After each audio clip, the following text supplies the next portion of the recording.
Take away villain from story and even the greatest heroes become irrelevant. तो currently Daredevil Born Again का season 2 air हो रहा है and till this point series को जो elements पकड़ के रख रहे हैं उसमें से सबसे ज्यादा मेजर है विंस्टन डेनोफ्रियो का किंगपिन या फिर Wilson फिस्क। And for me it is really fascinating कि कैसे एक कैरेक्टर की मियर प्रेजेंस शो को इतना ज्यादा ग्रिपिंग एंड इंटेंस बना सकती है। बट वो क्या ट्रोप्स है जो कि ना कि सिर्फ किंगपिन बल्कि हर एक स्टोरीज में विलन्स को इतना ज्यादा इंपॉर्टेंट बनाते हैं, कैसे एक अच्छा विलन क्राफ्ट किया जाता है। आगे बढ़ने से पहले चैनल पे नए आए हो तो सब्सक्राइब कर देना, पहले 500 सब्सक्राइबर्स कंप्लीट करने हैं। तो अगर स्टार्ट करें विलन की डेफिनेशन के साथ, तो according to Wikipedia a villain is often defined by their act of selfishness, evilness, arrogance, cruelty and cunning, displaying immoral behavior that can oppose or pervert justice. In simple, एक बुरा immoral इंसान जो justice को होने से रोकता है। But ये डेफिनेशन हमें सिर्फ एक ओवरव्यू देती है। एक्चुअली में विलन भी मल्टीपल टाइप के होते हैं। फॉर एग्जाम्पल,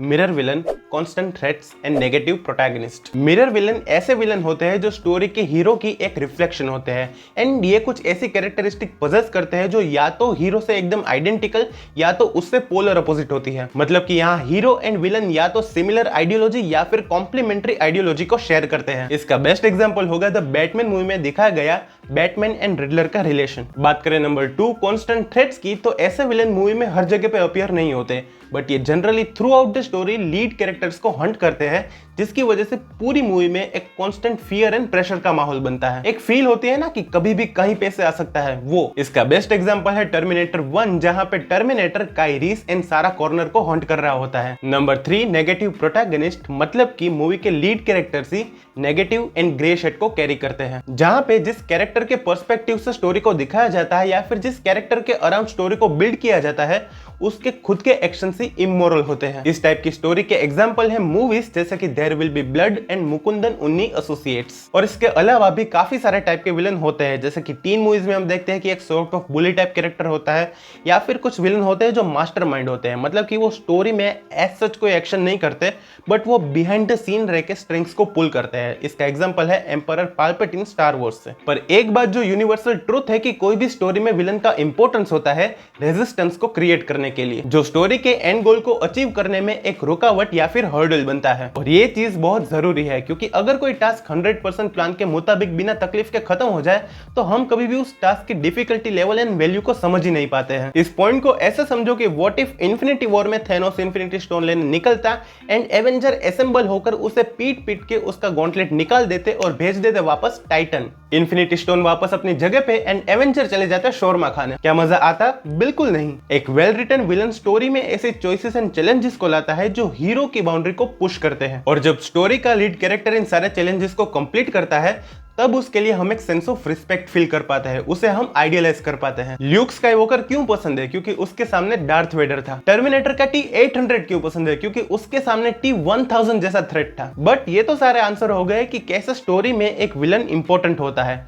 अभी भी एक सवाल का जवाब देना बाकी है कि कैसे एक अच्छा विलन बनाया जाता है। तो जब मैं इस टॉपिक को एक्सप्लोर कर रहा था तो मेरे पास क्रॉस हुए एक स्टोरी टेलिंग थियरी से, जिसे कहते हैं ड्रामेटिका थियरी ऑफ स्टोरी। ये थियरी एक्सप्लेन करती है कि कैसे एक इफेक्टिव मैनर में एंटागनिस्ट को क्राफ्ट किया जाता है। इस थियरम को अच्छे से समझने के लिए मैंने इसे 4 कैरेक्टरिस्टिक के अंदर डिवाइड किया है। Number 1 alternative solution of problem. तो एक villain out of nowhere hero को हेट या फिर उसके अगेंस्ट नहीं हो सकता। There should be some reason. अब इस रीजन को कैसे क्रिएट किया जाता है? तो स्टोरी में हमेशा कोई ना कोई सेंट्रलाइज प्रॉब्लम होता है जिसे विलन एक डिफरेंट वे में सॉल्व करने की कोशिश करता है, जिसकी वजह से हीरो एंड विलन के बीच में एक कॉन्फ्लिक्ट स्टार्ट होता है। इस पॉइंट को समझने के लिए हम एग्जांपल ले सकते हैं वॉचमैन के ओzymandias का, कि जो चाहता तो वर्ल्ड में शांति पीस ही था, पर उसका जो तरीका था, उसका जो अप्रोच था वो बाकी लोगों से बहुत ही डिफरेंट था। बात करें पॉइंट नंबर 2 की, तो आता है force hero to change morality. Now this is my favourite one. इस पॉइंट का सिंपल मतलब ये है कि जब विलन की आइडियोलॉजीज हीरो की आइडियोलॉजीज को इन्फ्लुएंस करने लगे, यानी कि स्टोरी का ऐसा पॉइंट जहां पे विलन खुद के मोरल्स को क्वेश्चन करता है एंड इवेंचुअली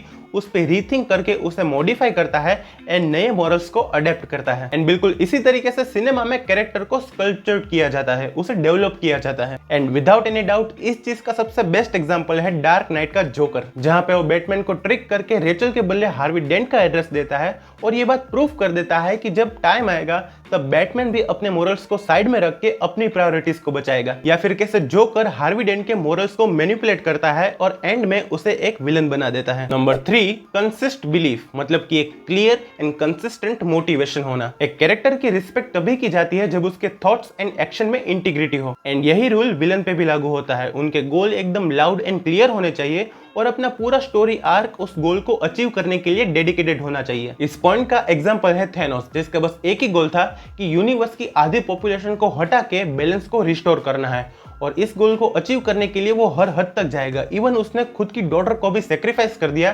ताकि वो अपने गोल को अचीव कर पाए। And last but not least, relentless oppose. एक एवरेज विलन मूवी में तब अपीयर होता है जब प्लॉट की उसको जरूरत हो, बट एक ग्रेट विलन इतना पोटेंशियल होल्ड करता है कि वो प्लॉट को अकेले ड्राइव कर सकता है। ये चीज अचीव की जा सकती है या तो कंटिन्यूअस इंटरफियर करके, या तो हर्डल बनके, या फिर थ्रेट बनके। स्टोरी के लीड कैरेक्टर के सामने 1 बाय 1 मुश्किलें आती ही रहनी चाहिए, जैसा कि मैंने कहा था रेजिस्टेंस। इस पॉइंट के एग्जाम्पल है सारी हॉरर एंड स्लैशर मूवीज, या फिर मूवीज जैसे कि no country for old man या फिर अगेन टर्मिनेटर इसके बहुत अच्छे एग्जाम्पल हो सकते हैं। और एक बार अगर ध्यान से ऑब्जर्व करोगे तो ये सारे ट्रॉप्स तुम्हें हर एक आइकॉनिक विलन के अंदर देखने को मिल जाएंगे।